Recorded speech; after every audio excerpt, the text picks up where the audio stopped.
Alhamdulillah Ya, sehat sensei. Oke ya. Oke, hari ini tanggal 25 ya, udah 25 Februari lagi nih ya. Udah 2 minggu minggu kedua ya.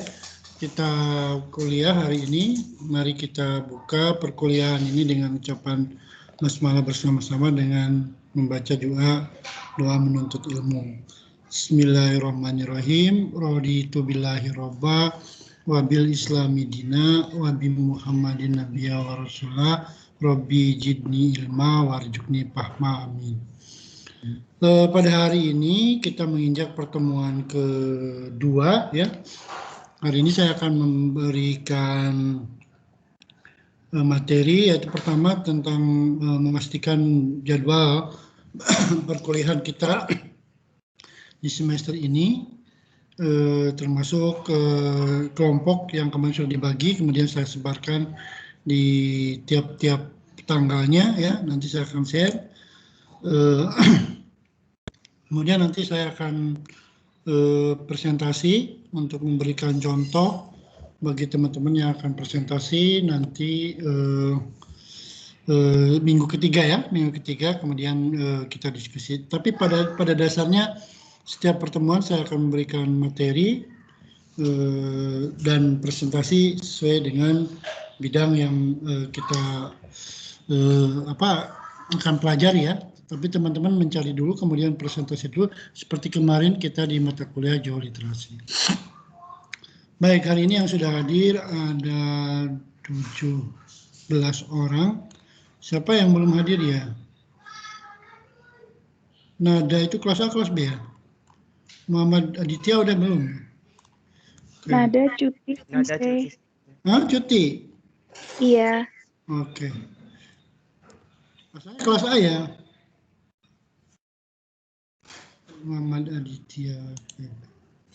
Oke, ada tambahan Muhammad Aditya, itu senpai masuk ke kelompoknya yang 2 orang ya. Siapa tuh? Nanti dilihat dulu, nanti kita lihat. Saya share dulu ininya.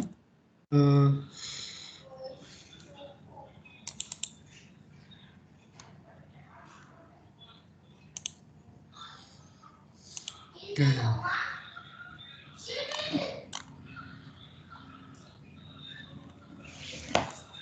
Oke ya. Saya share jadwal. Jadwal itu di mana? Sini aja.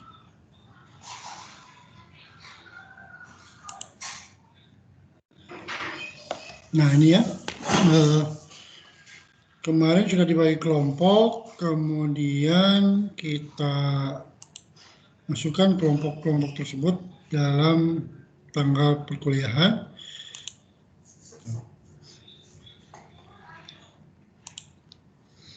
Untuk pertemuan hari ini, pembagian kelompok belajar, dan saya akan berikan presentasi tentang pengantar metodologi penelitian ya. Nah, untuk yang tanggal 4 nanti di sini ada konsep dan hakikat penelitian. Mungkin hal ini juga saya sedikit singgung ya. Presenternya ada Nurlita, Ahmad, dan Dimas. Ini kelompok 1. Kemudian di tanggal 11 Maret itu pendekatan metode dan teknik penelitian. Itu Rahayu, Dwi Andraini, dan Anissa Sasa ya, cuma 2 orang ini ya. Kemudian untuk 18 Maret itu metode penelitian kualitatif, itu sama kelompoknya Rausan, Siva, dan Sigel. Kemudian penelitian kuantitatif tanggal 25 Maret itu sama Vicky Nur Muhammad, Ketua Nikigaka, ya, Muhammad Nur Madani, Ketua. Kemudian tanggal 1 April rencana kita akan adain kuis dan uji kompetensi harian. Tanggal 8 April metode penelitian kombinasi ya, gabungan dari kualitatif dan kuantitatif ini. Itu sama Tiara dan Caria serta Nur Yusuf. Kemudian kelompok 6, bab 6 teknik pengumpulan data dan instrumen itu sama kelompoknya Mia. Ya, kelompok Siti Pajar, Ilhamia, Rizka, dan Rifki Aziz. Kemudian tanggal 22 April itu teknik analisis data penelitian sama Meriana, Arif, dan Muhammad Aditya ini kayaknya. Muhammad Aditya ini. Teman ini yang baru ya, jadi dimasukin ke sini. Kemudian kelompok bab 8 statistik untuk penelitian nanti ada Fahmi dan Dinda serta Leo di pertemuan tanggal 29 April. Kemudian tanggal 6 Mei sampai maksudnya dari tanggal 1 Mei ya, 2 Mei sampai tanggal 24 Mei itu kan libur Ramadan. Walaupun cutinya katanya dikurangi sama negara, tapi kalau kuliah kayaknya libur aja ya, Ramadan ya. Karena ini bulan puasa juga kita menjelang Idul Fitri. Nah, kemudian setelah Ramadan berakhir, Lebaran berakhir, kita ada perkuliahan 5 kali pertemuan lagi, maka di situ kita akan melihat bagaimana kita mereview jurnal-jurnal, baik yang nasional maupun yang internasional kalau bisa ya. Tapi di sini saya targetnya adalah jurnal Sinta 2 sampai Sinta 4. Kemudian nanti review jurnal kuantitatif, ada 11 mahasiswa, dan review jurnal kualitatif ya. Kemudian pengumpulan tugas review tanggal 15 Juni dan pengumpulan tugas akhir berupa proposal penelitian tanggal 24 Juni. Jadi tugasnya ada 2. Yang pertama proposal, yang kedua mereview jurnal. Jadi tugas ini anggap sebagai tugas harian jurnal itu, kemudian tugas akhir sebagai proposal penelitian per individu. Dua-duanya per individu. Nah, jadi di sini ada apa namanya link untuk mencari jurnal-jurnal yang berbahasa Inggris tentu saja ya. Tapi kalau yang berbahasa Indonesia ada di Garuda ya. Garuda Ristek Dikti Go ID. Nah, ini rencana kita minggu kemarin belum detail ya, karena kelompoknya baru dibentuk kemarin itu. Jadi kelompok yang dari WA itu kemudian saya masukkan ke kelompok di sini. Jadi urutannya tidak seperti yang diurutan di WA, tapi ini diacak gitu ya. Udah saya acak. Silakan, ada yang bertanya atau mungkin kurang ngerti. Nah, dan nanti di sini ada konsep dan hakikat penelitian itu Anda mencari definisi-definisi, kemudian studi kasus, contoh-contoh penelitian, pendekatan sebagainya itu kayak gitu. Kayak kemarin kita kuliah di Jawa Literasi ya. Mungkin nanti hari ini saya akan contohkan presentasinya seperti ini. Silakan, ada yang mau bertanya? Setengahnya hari ini kita pakai MS Team, setengahnya nanti kita pakai Big Blue Button ya, karena saya pinginnya pindah ke Big Blue Button, tapi kayaknya belum stabil, jadi masih kadang-kadang error, susah men-share file dan sebagainya. Nanti kita mulai pindah ke Big Blue Button jam 8 ya, setelah saya menyampaikan materi hari ini. Silakan, ada yang mau didiskusikan mengenai kelompok ini? Nah, untuk referensinya nanti modul itu masih dibuat, tapi kalau ada ya silakan dari berbagai buku yang kemarin saya tunjukkan di My Class itu ya. Sensei. Ya. Itu yang Hanani Nasi itu kayaknya ikut kelompok 4 Sensei. Kelompok 4 kan. Mana Hanani Nasi kelompok berapa? Kelompok saya, aku sama Vicky kelompok 6. Hanani Nasi belum masuk Sensei. Kelompok saya, Hanani Nasi, Vicky sama saya. Oh, di sini presentasi kelompok 6, berarti sama ini kelompok 4, presentasi kelompok 4 maksudnya. Ya. Bukan, Hanani Nasi masuk kelompok 6 Sensei sama Vicky sama saya. Kelompok 6 di sini tuh Siti Pajar, Rizka, dan Rifki Aziz. Kelompok 4. Ya, 4 kan? Kelompok ya. Kelompok Iya, 4. saya kelompok 4. Oke, ini berarti kelompok 4 ya. Nah, catatannya saya tuliskan. Oh iya. Kayaknya kalau yang di Iya, Excel. Sensei. Ya, Hanani belum masuk di sini ya. Oke, berarti ini saya di Excel Iya, kayaknya Sensei. udah masuk. Oke, Hanani belum masuk di, kalau yang di Excel kayaknya udah sih, tapi ketika dibuat jadi itu nggak muncul ya. Memang saya udah dari copy dari WA ini, dari WA yang kemarin kita Oke, catatannya berarti Hanani belum masuk di yang ini ya.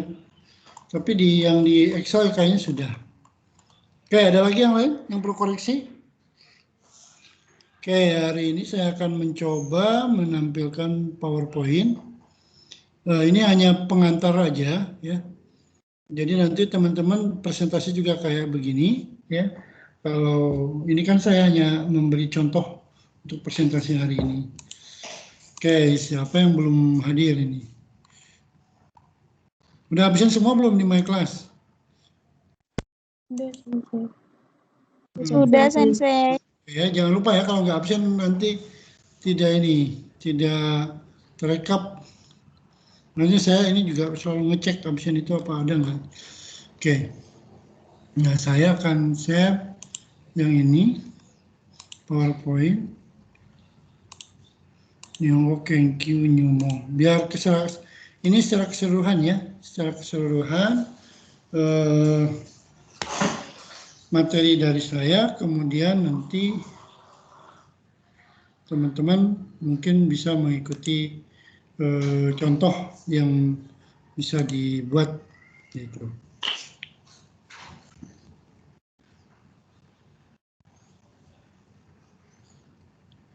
Harusnya buat video presentasi ya, tapi ini saya nggak sempat masukin audionya. Kalau teman-teman mau buat boleh silakan videonya ya, presentasi ada videonya gitu. Jadi ada orang yang berbicara di situ ya. Oke, saya akan presentasi tentang Kenkyu Hoho Nyumo. Dalam bahasa Indonesia itu jadinya pengantar metodologi penelitian. Jadi nanti seputar penelitian ya. Jadi bukan hanya metodologi saja, tapi seputar penelitian, strategi penelitian dan sebagainya. Jadi kalau dalam bahasa Indonesia mungkin diterjemahkannya adalah konsep dasar penelitian atau metodologi pengantar metodologi penelitian. Nah, yang saya akan ingin sampaikan hari ini adalah tentang konsep dasar penelitian. Mungkin yang minggu depan presentasi agak sedikit bersentuhan dengan ini, yang diulangi lagi nanti sama kelompok 1. Kemudian apa sih image dari peneliti itu? Ada yang tahu nggak? Peneliti itu apa sih? Ada yang punya pendapat? Kenkyusha itu apa sih? Coba, ada yang tahu? Peneliti.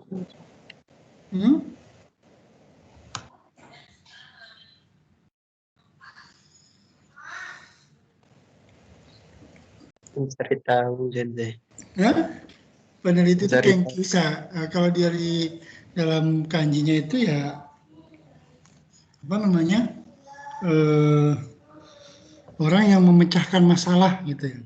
Jadi peneliti itu sebetulnya Kenkyu, Kengnya dari Otoru ya.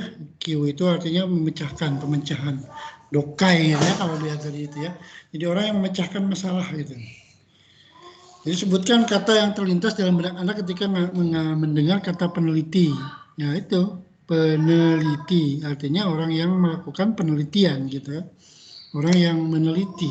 Namanya juga peneliti. Teliti, orang yang teliti. Orang yang melakukan pekerjaannya dengan terstruktur. Gitu. Kira-kira apa lagi peneliti itu?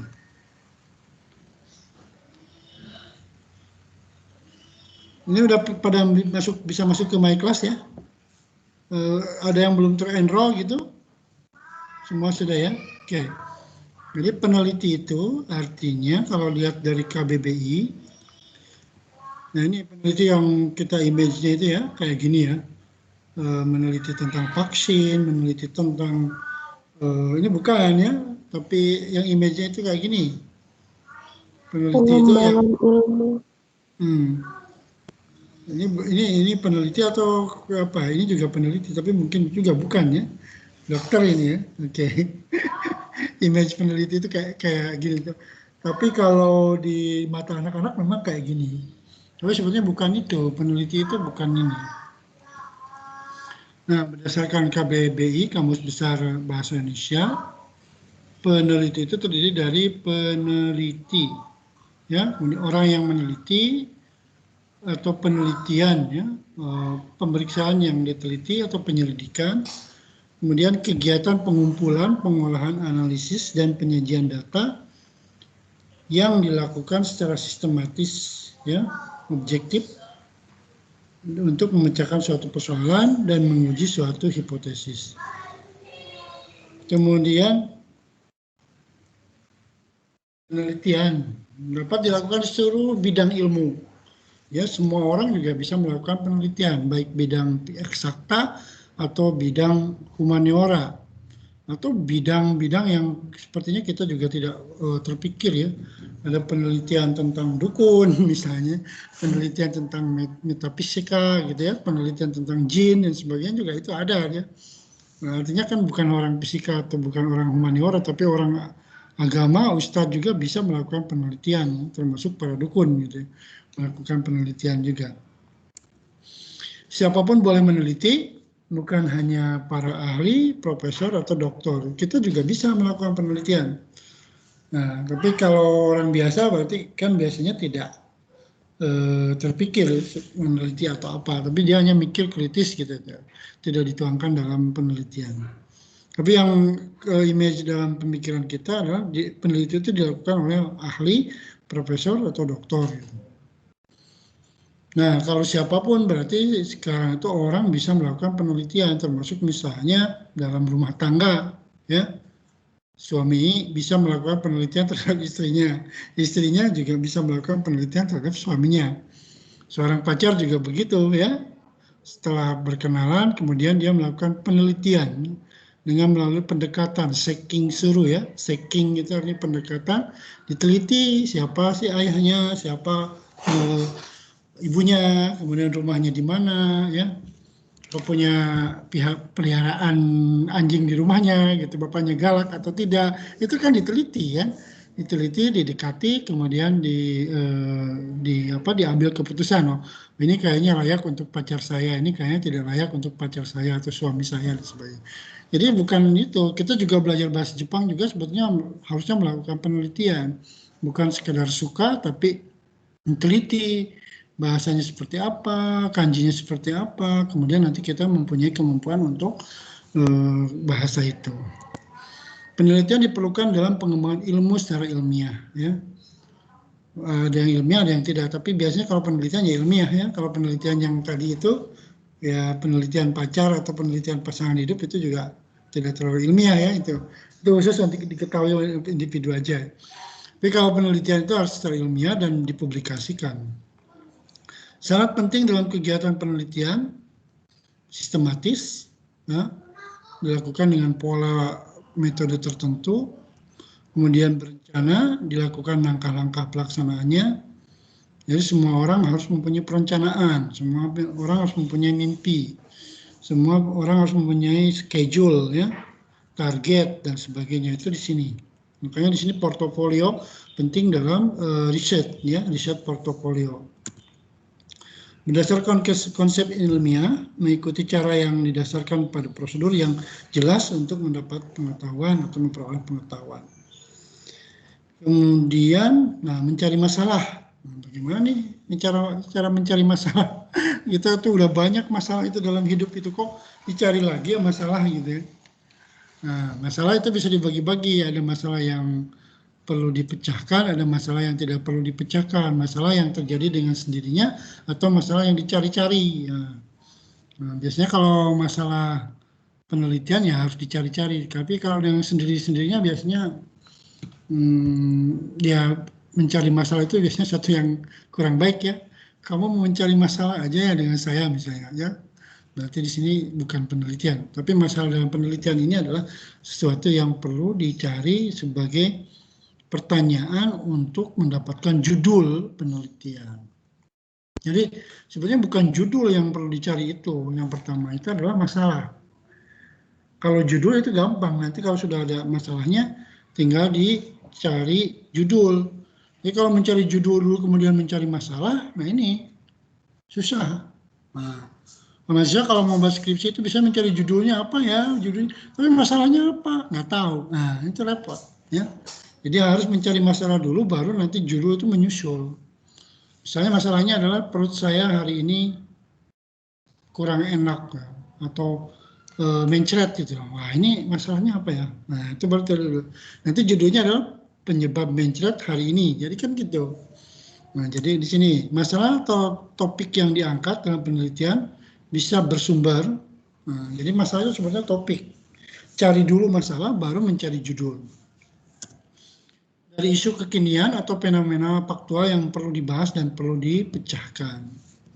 Jadi isu-isu penelitian itu biasanya yang paling kekinian itu misalnya kemarin SDG ya, tentang pendidikan dalam masa pandemi. Ya, ini kan masalah yang muncul terakhir terbaru. Pendidikan anak, pendidikan usia dewasa, pendidikan formal, non formal, itu banyak sekali. Ini dalam kebahasannya mungkin yang seperti itu ya. Kemudian perdebatan ekstensif dalam literatur. Jadi nanti mencari masalah itu adalah masalah yang belum diselesaikan, masalah yang jadi girong, yang jadi ramai pembicaraan dalam berbagai jurnal dan pembicaraannya belum selesai. Kemudian pembuktian terhadap teori baru ini agak susah ya, kalau untuk S1 biasanya belum sampai ke sini. Ini biasanya untuk S2 atau S3 mencari teori baru dan membuktikan teori tersebut. Kemudian perbedaan teori dan fakta ya, ini juga jadi masalah ya. Antara teori gini kok faktanya seperti gini. Teorinya misalnya seorang yang alim itu belum tentu dia kinerjanya bagus ya. Seorang ustadz belum tentu kinerjanya bagus ya. Jadi ada yang antara teori dengan fakta itu tidak jelas misalnya. Orang yang rajin ibadah belum tentu rajin dalam pekerjaannya ya. Orang yang sholatnya tidak pernah berhenti, sholat duha, sholat tahajud, tapi dalam pekerjaan sehari-hari apakah dia bisa membuktikan bahwa dia itu seorang yang rajin, itu belum tentu juga gitu. Itu perlu penelitian kalau dalam bidang beragama antara teori dengan praktek. Mencari masalah juga tadi ya, pengalaman pribadi ya, ini penting ini pengalaman pribadi itu. Wow, banyak itu pengalaman pribadi itu. Seperti tadi ya, dalam video yang pertama saya munculkan adalah pengalaman pribadi dari para nelayan-nelayan Jepang itu kan, yang membuat hiu-hiu kecil dalam kolam-kolam untuk membuat sushi itu enak gitu. Karena kalau pakai freezer dan kolam ternyata itu tidak ya, diungkap lagi gitu. Sehingga muncullah bahwa dalam kehidupan sehari-hari itu perlu faktor penghambat atau faktor yang membuat tidak enak gitu ya. Seperti hiu-hiu kecil itu artinya bisa diterjemahkan sindiran ya, kritikan, kemudian bulian dari teman-teman, itu menjadi penyemangat kita untuk lebih bersemangat dan berprestasi. Pengalaman pribadi itu ada yang menyenangkan, ada yang tidak menyenangkan, ada yang menyakitkan, ada yang bikin bahagia. Nah, biasanya pengalaman pribadi yang bisa jadi penelitian itu adalah yang kurang baik ya, penelitian yang misalnya kesulitan kita dalam belajar bahasa Jepang ya, kesulitan kita dalam menulis kanji, itu biasanya pengalaman pribadi itu. Perdebatan kebijakan di pemerintah, ini kalau bidang yang lain ya. Kemudian penelitian terdahulu yang belum selesai. Jadi ada penelitian yang belum selesai. Jadi kita harus baca penelitian dulu orang lain, makanya nanti ada mereview jurnal itu. Nanti di jurnal itu apa yang sudah dibahas itu kita ketahui, kemudian oh ya kalau begitu nanti penelitian saya adalah yang ini. Apakah melanjutkan atau mau menyelesaikan. Melanjutkan bagian belum dibahas pada penelitian terdahulu dalam topik yang sama. Jadi topiknya itu sama, tapi ini belum selesai, makanya saya lanjutkan. Itu boleh. Tapi kalau yang topiknya itu lagi, kemudian sama lagi masalahnya, itu namanya plagiasi ya. Kemudian latar belakang. Nah, ini latar belakang dalam penelitian itu berisi argumen, isu, keprihatinan, kepedulian terhadap masalah penelitian. Jadi latar belakang itu harus runut ya, mengikuti aturan penulisan latar belakang masalah ini. Kenapa nih masalah ini perlu diangkat? Apa sih urgensinya ya? Didukung oleh fakta. Nggak boleh kita ngomong seenak dewe gitu kalau penelitian itu. Misalnya gini, kita buat kalimat pembelajar bahasa Jepang di Indonesia itu sangat banyak. Nah ini belum ilmiah. Ini siapa yang ngomong? Apa buktinya? Siapa yang melakukan penelitiannya? Kan nggak ada ya. Nah, tapi kalau disebutkan berdasarkan data penelitian Japan Foundation tahun 2012 misalnya 2016 dan sebagainya, maka pembelajar bahasa Jepang di Indonesia itu sebanyak peringkat kedua di dunia misalnya. Itu perlu didukung. Ini kalau kita ngomong pembelajar bahasa Jepang banyak di Indonesia, nah itu nggak ada bukti, itu tidak ilmiah ya. Dilengkapi dengan teori dan literatur. Jadi kita harus banyak baca-baca dulu nih. Ini masih ada waktu 1 tahun untuk melakukan penelitian sampai lulus nanti 2022. Teman-teman 2018 ini perlu membaca banyak teori dan membaca banyak artikel. Kalau buku juga perlu ya, tapi artikel itu lebih penting. Boleh mengungkapkan pribadi, tapi didukung oleh fakta, bukti, teori yang relevan. Kemudian latar belakang juga ya berisi tentang boleh mencantumkan penelitian terdahulu yang membahas topik yang sama, tapi nanti dicari bedanya apa dengan penelitian sekarang ini.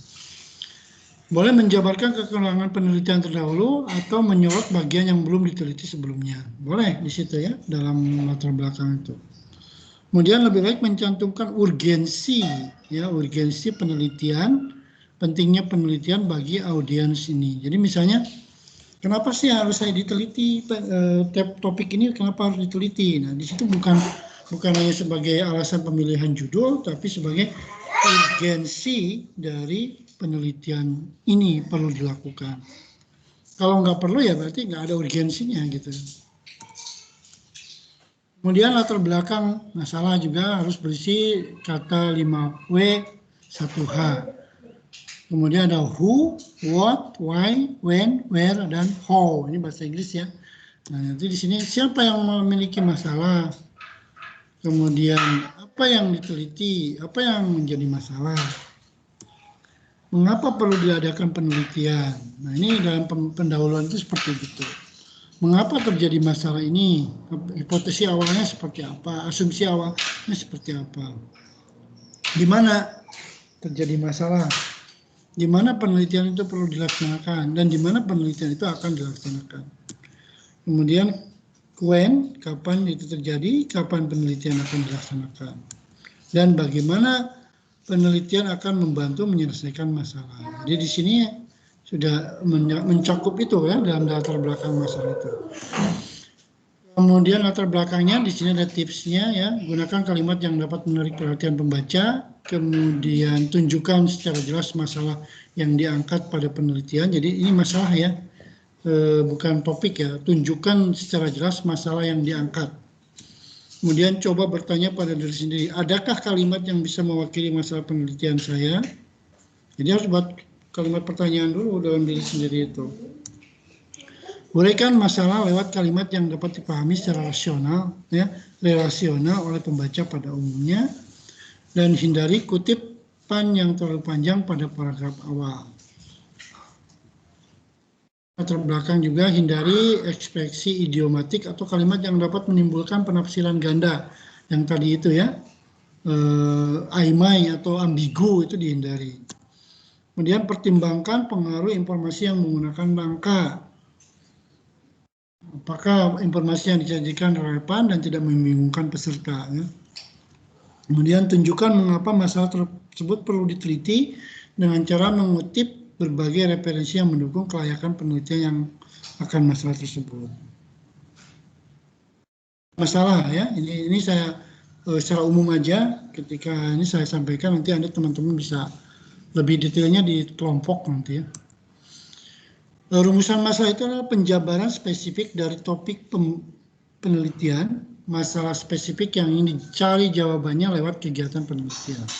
Jadi bukan hanya menjadi artikel saja, ini kalau skripsi ya berarti harus lebih panjang pembahasannya. Kalau menjadi artikel nanti jawabannya sedikit, kemudian datanya sedikit. Ketika membuat skripsi kita mentok ya, tidak bisa membuat narasi-narasi lain. Identifikasi masalah yang betul-betul ingin dijadikan fokus penelitian. Bisa jadi dalam penelitian hanya ada satu, bisa pula terdapat banyak masalah yang perlu dibahas. Ketegasan rumusan masalah boleh ditentukan oleh peneliti berdasarkan kemampuan, minat, atau karakter data yang diperoleh dari penelitian pendahuluan dan penggalian informasi referensi. Rumusan masalah juga disajikan dalam batasan masalahnya, dibatasi gitu ya, supaya kita tidak terlalu jauh atau tidak terlalu sempit, ya, dibatasi. Kemudian sajikan konstruksi kalimat yang konsisten dengan jenis pendekatan penelitiannya. Nah, jadi kalau penelitian penerapan, penelitian efektivitas itu beda ya, penerapan, efektivitas itu penelitian eksperimen gitu kayak gitu ya. Kalau di kuantitatif gitu ya. Kemudian dalam proposal penelitian, skripsi, tesis yang lainnya berbahasa Indonesia biasanya gunakan kalimat tanya. Ya jelasnya masalah itu harus pakai kalimat tanya, bukan kalimat jawaban ya. Menggunakan kalimat yang lugas tidak menimbulkan penafsiran berganda. Tujuan penelitian, nah ini tujuan itu artinya menjawab masalah tadi ya. Jadi menggunakan kalimat yang lugas dan tidak menimbulkan penafsiran ganda. Dalam proposal penelitian biasanya dengan bahasa ini dinyatakan dengan pernyataan. Jadi kalau masalah itu pertanyaan, tujuan penelitian itu pernyataan. Nah, jadi merupakan jawaban dari rumusan masalah. Ini juga sering ya. Alasan yang rasional tentang pentingnya penelitian diajukan. Misalnya 3 alasan ya. Manfaat itu kenapa untuk ini? Karena dapat menambah penelitian akademik dan literatur dalam bidang tertentu. Alasannya itu bagaimana? Ada 4 misalnya. Tuliskan bagaimana perkiraan hasil penelitian bisa diterapkan dalam dunia nyata. Jadi semuanya nanti apakah bermanfaat atau tidak dalam kehidupan sehari-hari ini perlu disebutkan. Alasan bagaimana penelitian ini dapat membantu memperbaiki dan meningkatkan praktik-praktik tertentu atau kebijakan tertentu. Itu. Nanti kan sudah dibuat kelompok ya. Nah ini contoh penelitian yang diberikan diskusi. Nah, ini tadi sudah. Ini nanti didiskusikan dengan teman-teman di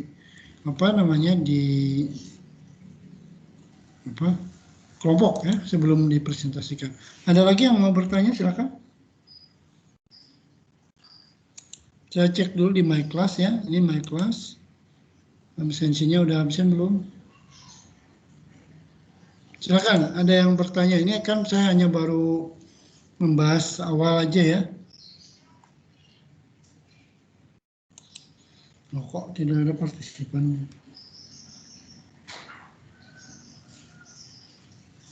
Kita lihat yang absensi.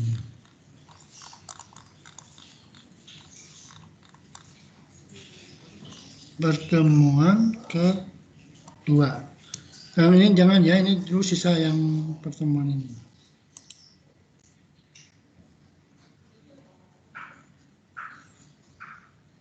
Ini.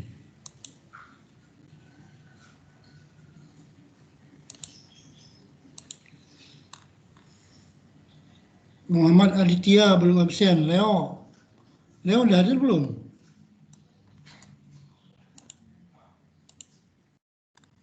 Leo hadir nggak? Nggak ada ya. Leo belum hadir. Muhammad Aditya juga tidak hadir.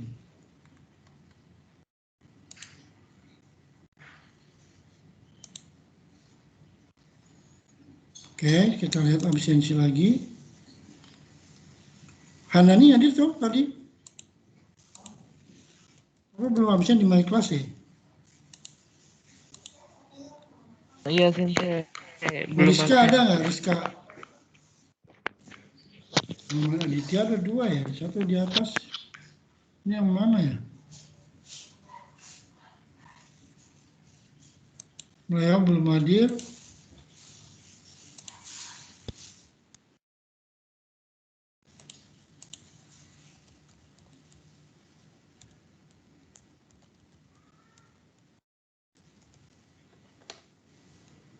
Terus Sigel hadir. Di sini hadir nggak Sigel? Halo? Sigel nggak ada di sini ya? Belum ada sensei. Oh, tapi di situ kok masuk absen di my class ya? Atau mungkin jaringan kali sensei, kurang tahu juga. Jaringannya jadi keluar gitu. Mungkin. Ya di situ nggak bisa. Kalau di sini hadir tapi di perkuliahan tatap mayanya tidak ada ya, nggak bisa itu ya. Ini saya coba kasih terlambat aja.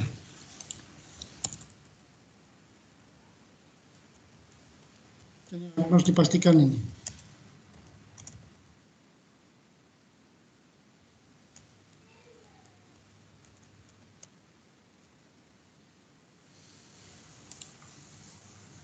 Dimas ada, Siti Fajar ada, Rahayu ada, Rausan ada, Miriana ada nggak? Miriana, Arif, Ahmad, Dinda, Nurlita ada ya? Ini ada semua ya? Yang cuti itu tadi siapa ya? Nada sensei. Nada, oke. Tidak hadir ini. Rizka ada Rizka? Rizka Hadir tuh jarang sensei. absen. Hah? Jarang absen di my class loh. Oh iya sensei. Nah, jangan lupa nanti kalau nggak ada di sini nanti kamu tidak punya absen loh. Kalau di MSTIP kan hanya untuk pertemuan ini, pertemuan kita ya tatap mukanya. Kalau di my class itu perlu wajib untuk absen sendiri. Kalau tidak nanti saya tidak akan absen. Oke. Silakan ada yang bertanya? Yang lain?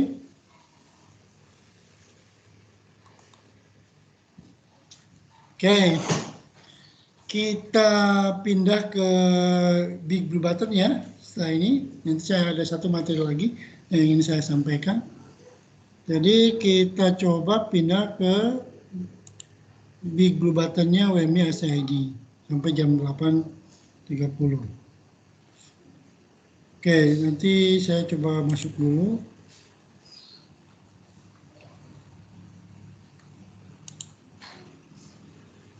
Saya kasih linknya yang ini.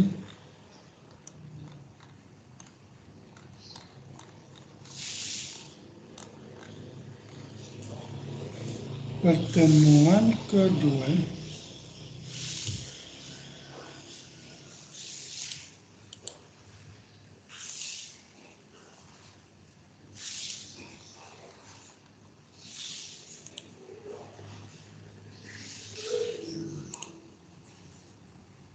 Nah,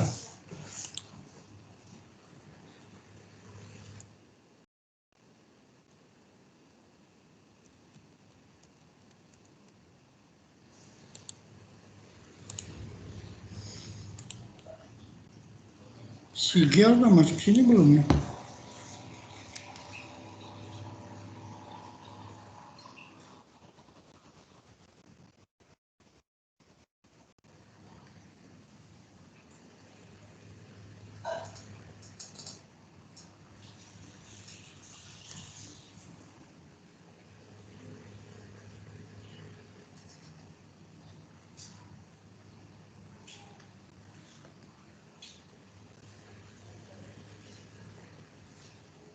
Silakan masuk ke apa namanya?